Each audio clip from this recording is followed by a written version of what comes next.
October 8th. Still not much frostbite over here on this side. And, there are leaves of various cucurbits, beans. There's a bean there.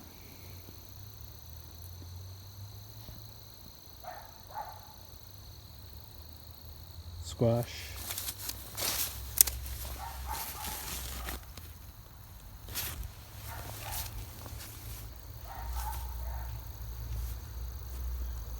A peppo of some sort. An unripe young, a young peppo flower like that, or fruit like that, is generally just fine. Doesn't seem to matter too much. You can eat the young moschata as well, although I'm not that into the flavor, comparatively speaking. I'd rather have a young peppo.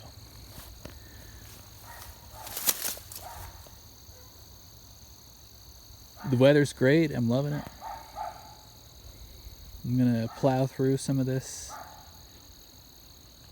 plant some grain in there, tear some stuff out, and get a little bit of winter grain in, as well as mulch on top. Trying to get the best of both worlds. Keeping on piling up mulch. But it's a good day to be out in the garden. I've been thinking about lots of things, and happy to be here with you.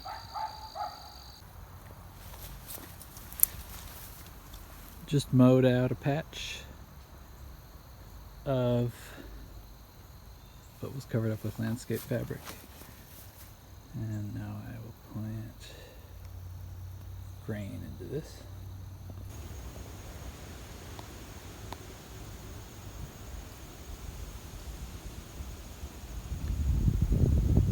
Just wanted to show some fall colors and changes, the way things are looking in my most Fukuokan plot, the area where I'm taking least intervention. This is soil that's never been plowed or forked, and most of what you see here was direct seeded to the max, about as close as throwing seed on the ground, maybe covering it up with a little something. Saved seed from here in the garden. Interesting to see how much is still hanging on. It is October 11th or 12th, I can't remember. And lots of dead stuff over here, so I've already started walking over it. Potatoes are back, as I mentioned before. Look at these guys.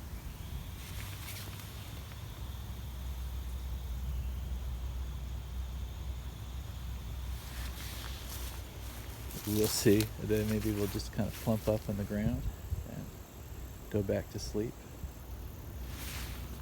Just mowed this strip here as well.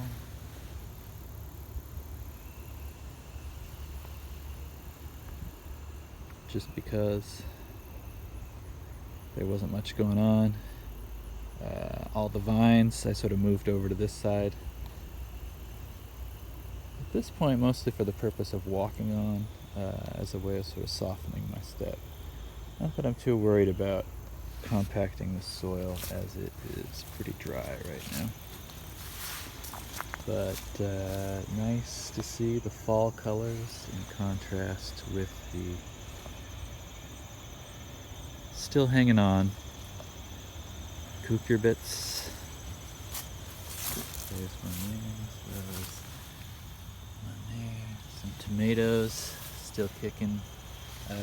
Yeah, Matt's wild cherry and sort of its progeny in my garden here are doing just fine.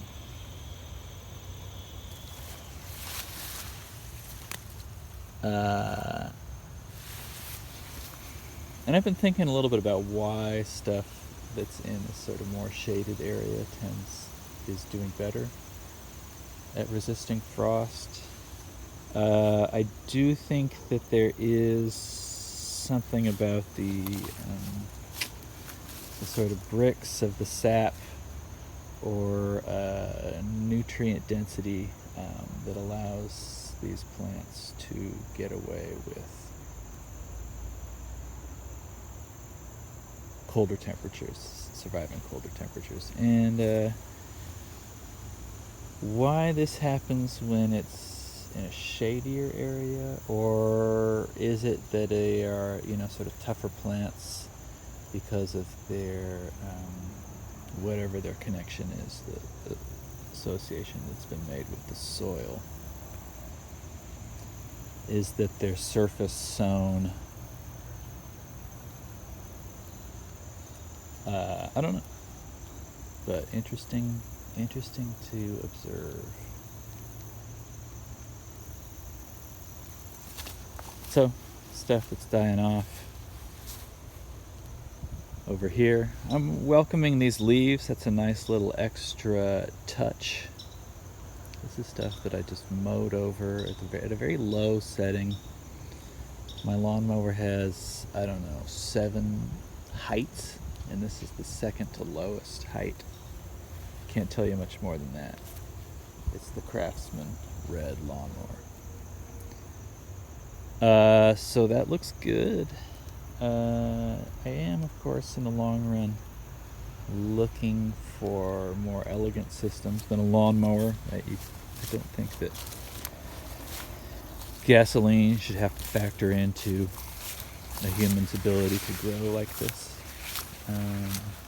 But that a similar thing could be accomplished with a scythe and a rake.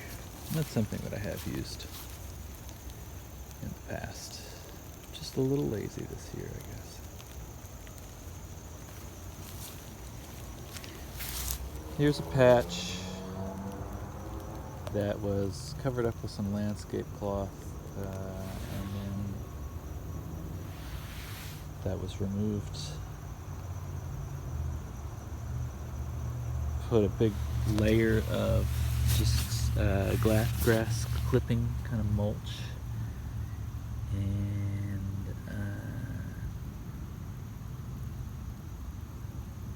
put down some seeds underneath it. Put down a layer of seeds, and now we'll see what pops up from beneath here. Voles everywhere. The voles, I'm sure, eat quite a few of these seeds, but other ones pop up. Plenty to go around, it seems.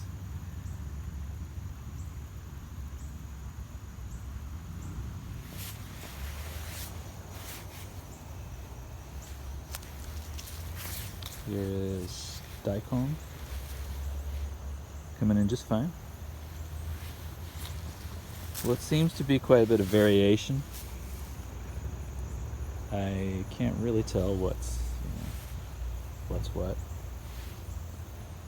Try to put some mulch down here as well, but I was a little bummed out at first, that the germination was a little sporadic, but as I now recall how big and how quickly these things grow, I think this will all be fine. Looking good. Looking for some ability perhaps to overwinter as well. You can kind of press your luck with things like this, because if you're doing landrace gardening, we have some genetic diversity that we can use computationally We can make computations in nature that are to our benefit. And we can really, elegantly shift nature in our favor in interesting ways. And, a good question to ask is, in what ways do humans need to bend nature in our favor right now? A lot of questions people are thinking about what the human connection is to nature. Our minds at first immediately go to things like machines, carbon capture is bullshit, I think. It's like this, it's like growing tomatoes indoors. It's just not mechanically a good idea. It's the only way this works is if you sort of have unlimited energy, which we don't currently. I'm not holding my breath on fusion, nuclear fusion.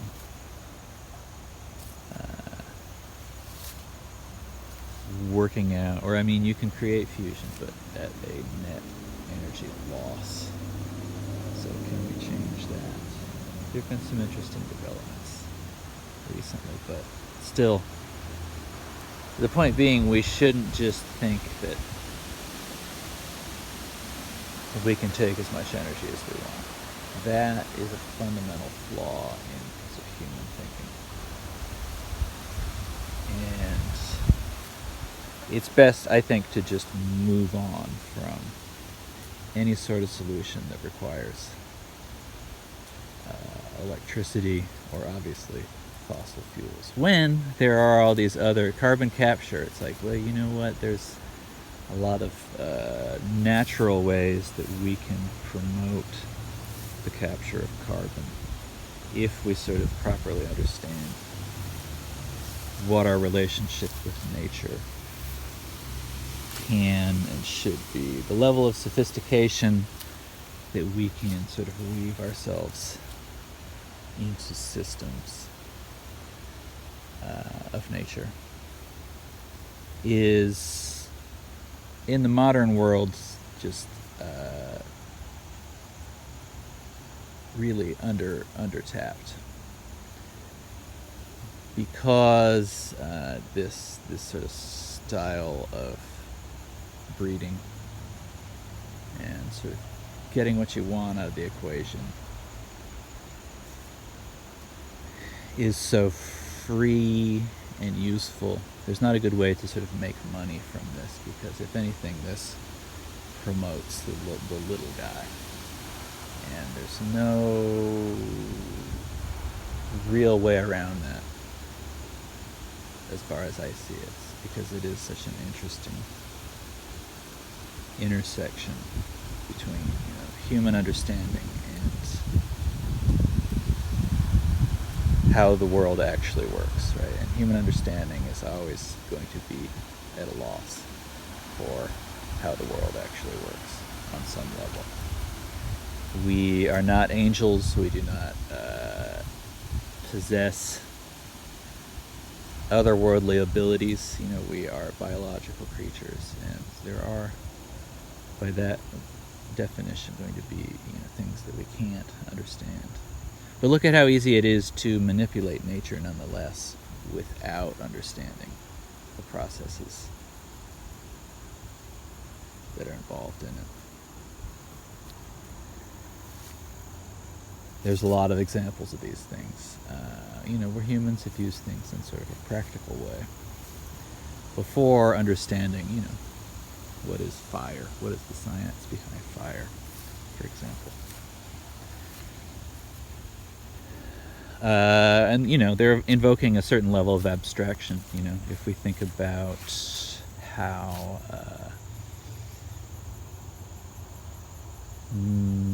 older civilizations understood things like genetic inheritance.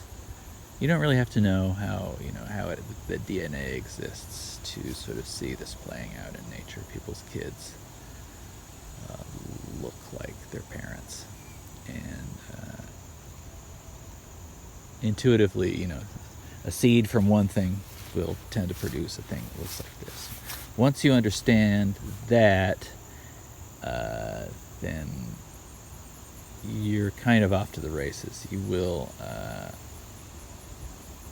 if you're observing and sort of cultivating these things, you will start to see sort of patterns, and the human manipulation of the genetic material of plants and animals has been something that's probably been going on for as long as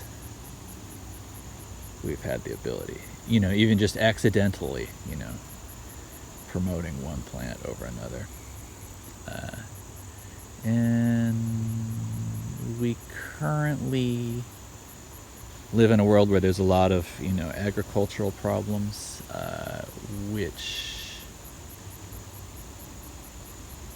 are predicated on the idea that you have to grow, a particular variety, and that they can maintain control and sort of price. In conventional agriculture, we are also now locked into a sort of chemical game, and that the price of, if your farming requires a certain chemical, then you are going forward agreeing that you are going to buy that thing, and the price, what the price of that thing is going to be completely dictated by the person who's selling it to you. So this is a similar problem to what, it's like if you own a car, and most of us own a car, right? But if you want that thing that you bought to work, then you now are part of, you're in a different game, right? So keeping and understanding the power of genetic diversity, and understanding that the level of and sort of sophistication of computation that can be done is going to make it so that people want a wide genetic base, and are always going to be tapping into newer and sort of more creative genetic material.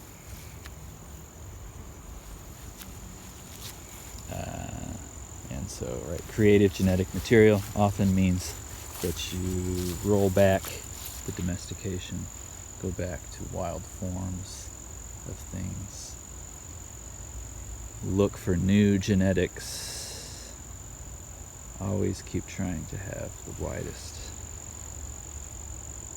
genetic base possible at the sort of source of whatever it is that you're looking for. But that sophisticated computation is going to happen when there's lots of different versions of the same plant in your mix.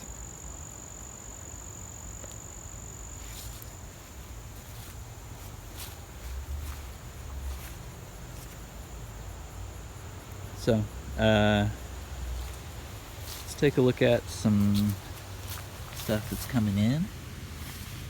We have lentils. These are lentils. And kale, you can see coming in there. Turnips, etc. Lots of little guys. Ones that have maybe had a little trouble taking off.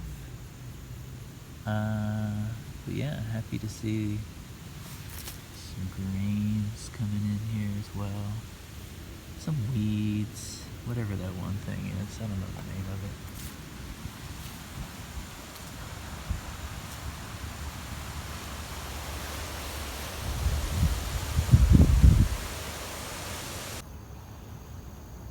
So one way of thinking of it is that there is your soil, which we can look at with a certain level of abstraction. Soil being the thing that your plants are going to grow in, whatever that is. And here we want to be general, and that's a good thing. Okay. And then you have the seeds that are in your soil. What is a germinatable thing? What is a thing that's going to try and come out of the ground and catch sunlight and put its roots into your soil? And so we can think of those two things as being sort of factors. And then there are the things that you want in your soil, and the things versus the things that you maybe don't want. And again, these are abstract terms, right? There's really not any such thing as a weed in nature. But when we're trying to get what we want out of the equation, out of growing, then we can think of plants as sort of ones we want and ones we don't, or ones we know and like and ones that we don't know yet. So maybe think of it that way. And I've come pretty far without looking up the names of any weed in my garden. I don't know if I should be proud of that or ashamed of that, but I just sort of see them as the other thing, and you're not ever going to get rid of them. I think the name of the game is to keep them in control. You can do a pretty good job of getting one up on these after a certain amount of tuning in your system with your genetics.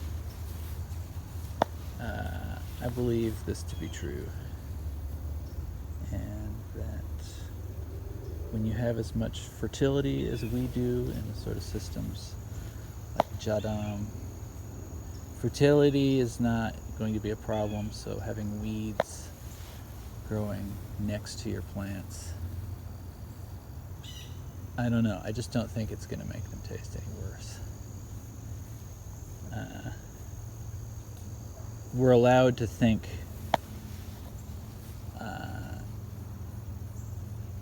without there being sort of a finite amount of resources when it comes to fertility.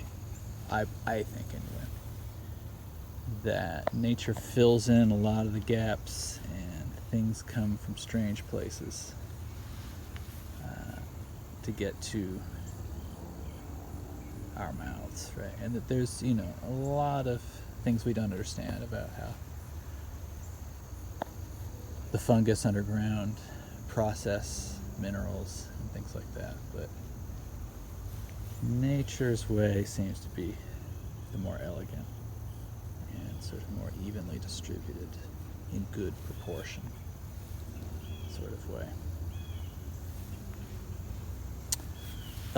Something I've been thinking about is, what if perhaps in nature there actually are no numbers, just proportions, and that sort of numeralizing the world or breaking it up into calculable chunks has to happen at a certain level of resolution, whereas nature itself is full of ratios, but these are naturally determined ratios, and these are not numerically stored ratios. There don't seem to be anything really like numbers in nature,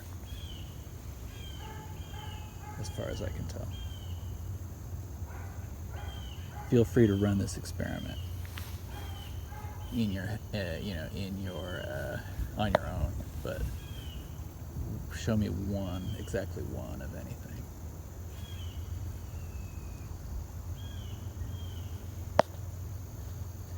And if you find something, chances are it's probably just going to be the human notion of, one cow.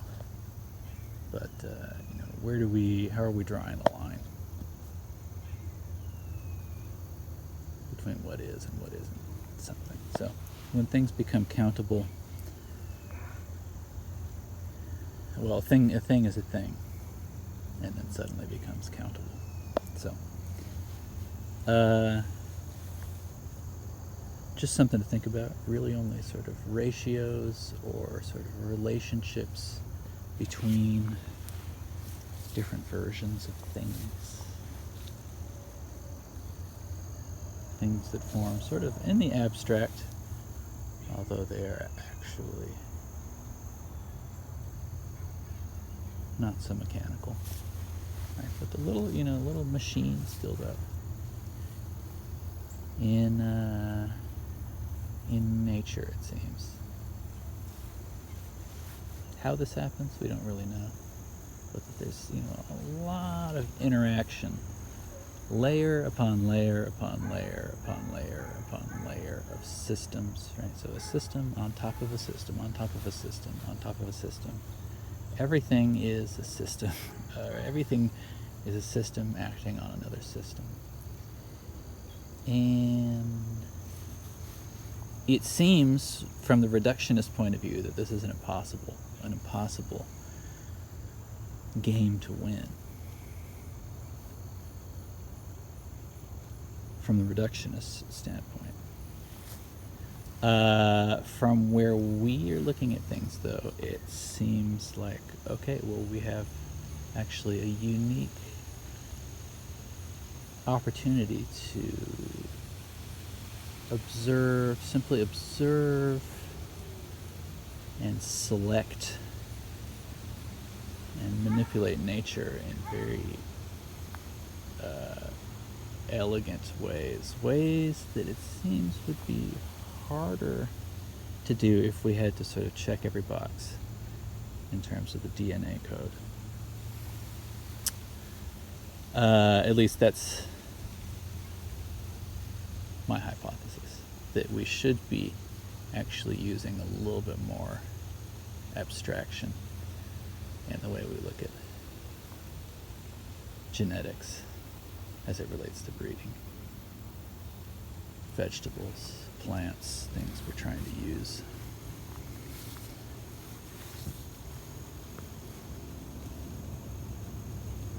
And that here is, what better place to let the human imagination and human intuition run wild than here. Think about this. What if, as a method of selection, you literally just said, I'm going to just, based on some sort of visual marker, or employ some level of magic, whatever you want to call it, right, with no real reason, select things.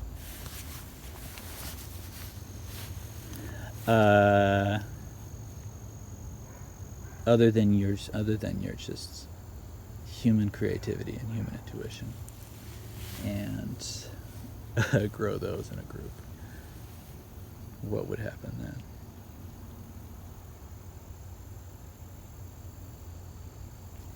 They say that a field, what is it? There's some sort of, old-timey quote about the field that gets looked at by a farmer will thrive, or something like that. The farmer's gaze is the sweetest fertilizer, or something like that. But anyway,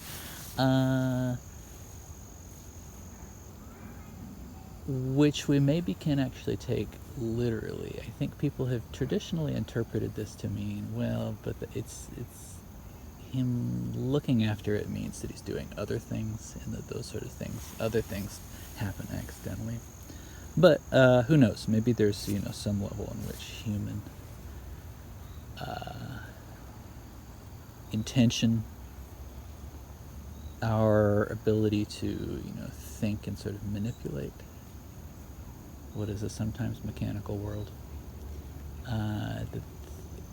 if we can amplify that in our breeding projects, that could be very interesting as well.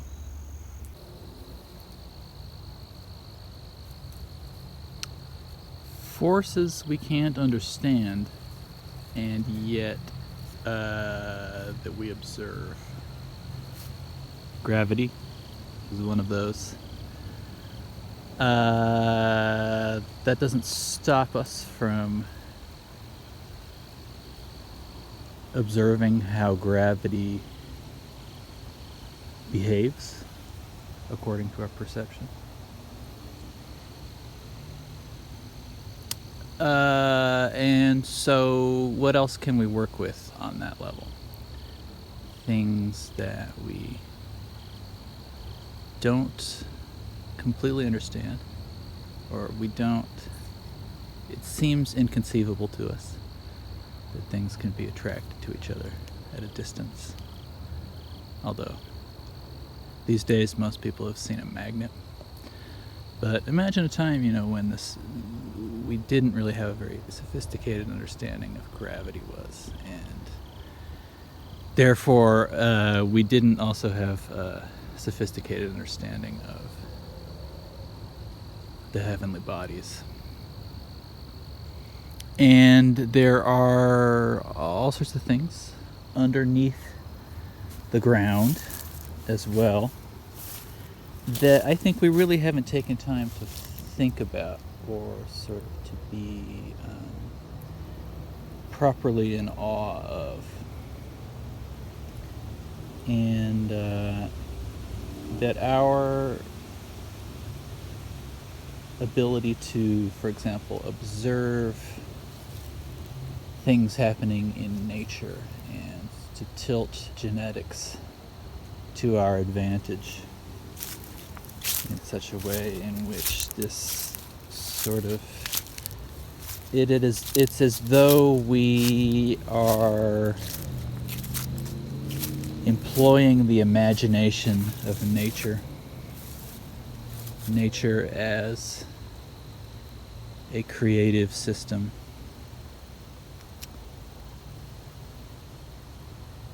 as well as a computational system. But that through landrace breeding and in general sort of considering the population to, on some level, be a computational system, right? This is something that you can throw against the wall at nature and see what it does. And in the same way that you don't really know why a neural network works, it just seemingly figures it out with enough training. We're sort of employing a similar mechanism here in looking at not just single genetics, but sort of all possible genetics of a plant. And, we can ask questions like, what are the possible genetics of a Chinese cabbage plant? Right? How many different ways can it go? But that within that you then have, testable things that you can work with. You can see sort of how it unfolds in nature. And sort of with that kind of mindset, of a population being sort of smart in a certain way, that it understands something about your habits or your growing conditions. This does seem to actually work, to sort of play out in the physical world, which is sort of, the funny thing about all this is that, at the end of the day, you do get to produce something in the physical world. And, to think that at one point I threw some seeds down and that those seeds became this okra here. And throwing stuff on the ground is not hard to do. That's not to say that there's not labor associated with what you're doing here. I think there should be, Although, you know, you can get too lazy. You can get too good at getting food plants to grow without much work.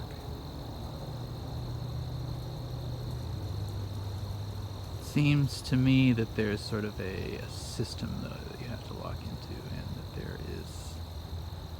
you're sort of the master of timing, you know, and then it's kind of fun, because if you have a good rig of genetics that you know how to work with, that you know how to tilt, then you can really be sort of in the driver's seat and be creative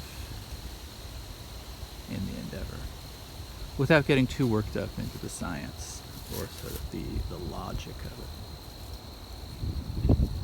Because, you know, how infinitely complex is nature? Very, I don't know. It's beyond our scope. You know, despite the significant advances that we've made, there's never going to be, I think, any sort of point at which we will have gathered so much information and then it stops. But not to play sort of doomsday, but what if, just sort of as a mental exercise, what if you were to be forced to consolidate what you think is like good knowledge about the world, as if Wikipedia, you know, and written language was going to disappear, and you wanted sort of, you know, a good way of living that you can pass on, you can tell people about, that you can pass on to other people, and that you can show, you can demonstrate, is something that works. So a good model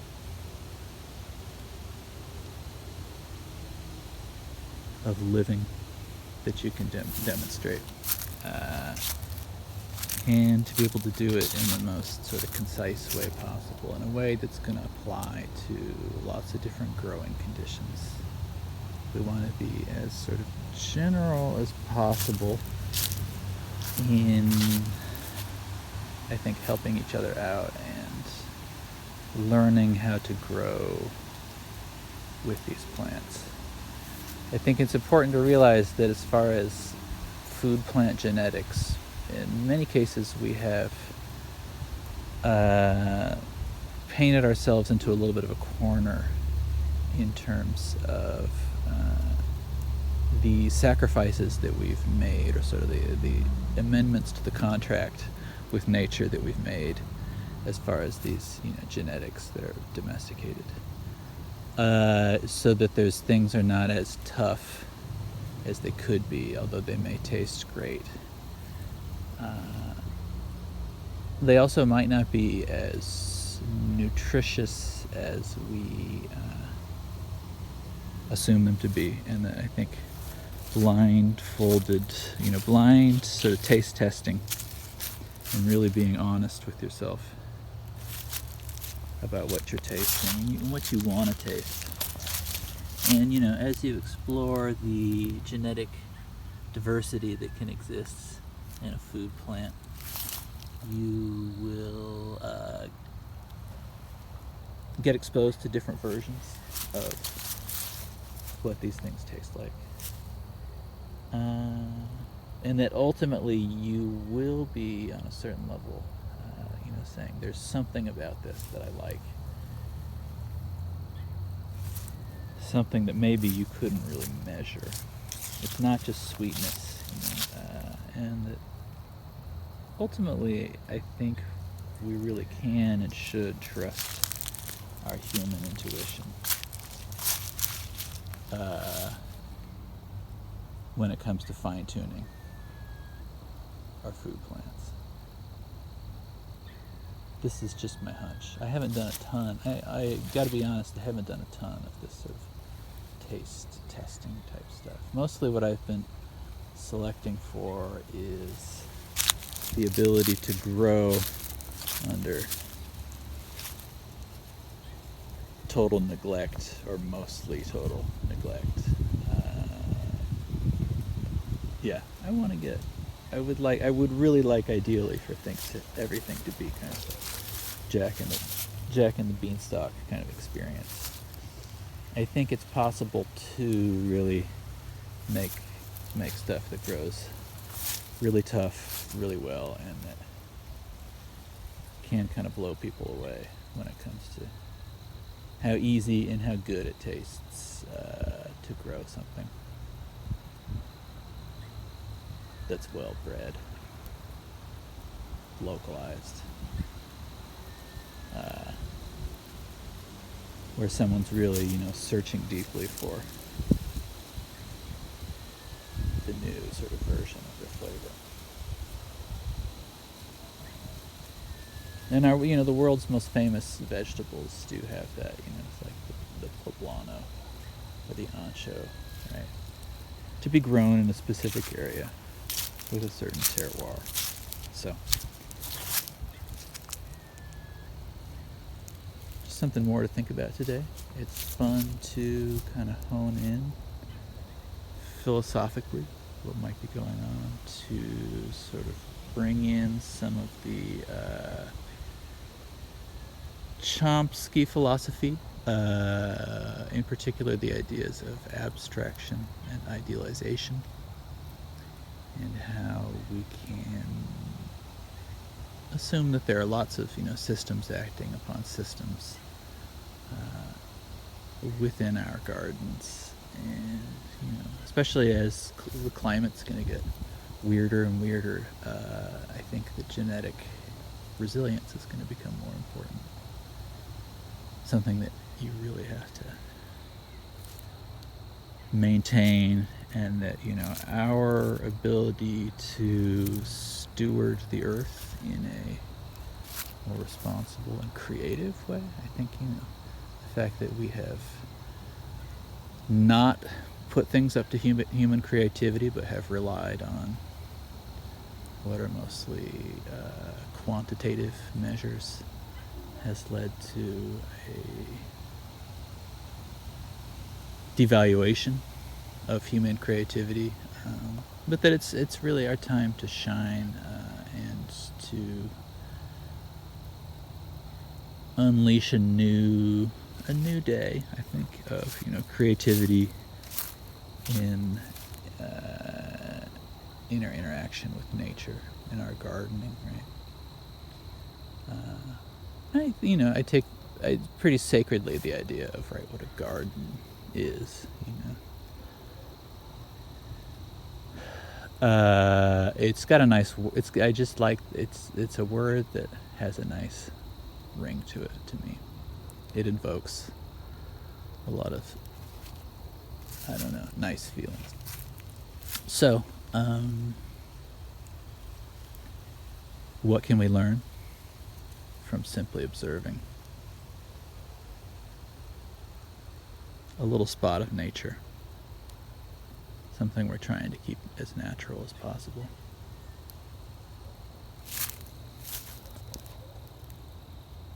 Good to be out here. Happy autumn.